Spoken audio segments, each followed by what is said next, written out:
Here is a dua that is very powerful, made by the Prophet ﷺ, and if you were to make it, Allah will help you.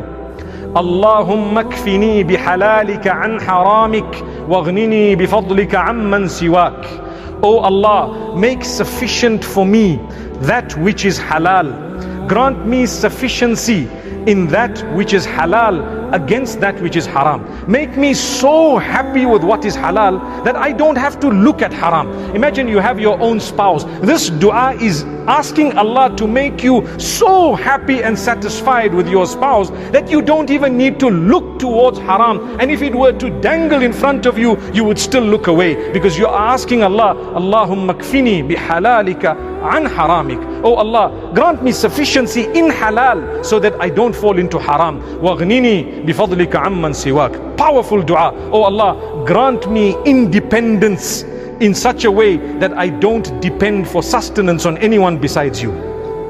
What a good dua.